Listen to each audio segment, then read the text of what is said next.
మన ఇంట్లో వండుకునే కూరగాయలు బీరకాయ, వంకాయ, బెండకాయ, సోరకాయ ఇలాంటివన్నీ చాలా కామన్‌గా చేసుకుంటుంటాం కదా! విసుగెత్తిపోతుంటారు చాలా మంది. ఎప్పుడు ఇవే కూరలా మమ్మీ అని అడుగుతుంటారు. కానీ చిలకడ దుంపలనేది ఎంతమంది ఫ్రీక్వెంట్‌గా వారానికి ఒకసారి మనం తింటున్నామో ఆలోచించండి. చిలకడ దుంపలంటే స్వీట్ పొటాటోస్. అసలు ఎన్ని అమ్ముతున్నారో ఈ మధ్య కాలంలో అయితే. స్వీట్ పొటాటోస్ తినటం వల్ల ఎంత పోషకాహారం లభిస్తుందో తెలుసా? స్పెషల్లీ ప్రెగ్నెంట్ మదర్స్‌కి గానీ, ఫర్టిలిటీ ట్రీట్మెంట్స్ తీసుకున్న వాళ్ళకి కానీ ఇది కంపల్సరీ మీ డైట్‌లో యాడ్ చేసుకోండి. చిలకడ దుంపలలో ఎక్కువ మటుకు ఐరన్ కంటెంట్ ఉంటుంది. మీకు మంచి బ్లడ్ లెవెల్స్ ని ఇంక్రీజ్ చేస్తుంది. ఇందులో మంచి పొటాషియం కంటెంట్ ఉంటుంది. అంటే ప్రెగ్నెంట్ మదర్స్ కి బీపీ ప్రాబ్లం రాకుండా, హార్ట్ ప్రాబ్లమ్స్ రాకుండా కాపాడుతుంది.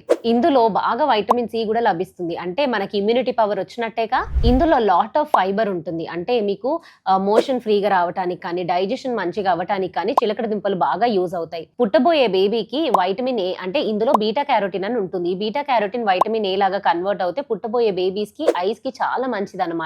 ఇందులో స్పెషల్ గా వైటమిన్ బి6 అనే కంటెంట్ ఉంటుంది. అంటే మీకు వాంతులు వచ్చే టైంలో కూడా ఇలాంటివి తింటే వాంతులు అనేవి చాలా తక్కువ అవుతాయి ప్రెగ్నెంట్ వాళ్ళకి. సో ఇన్ని పోషకాహారాలలో ఉండే ఈ చిలకడ దుంపకి మనం వారానికి ఒకసారి తింటే ఎంత హెల్త్ బాగుతుంది కదా.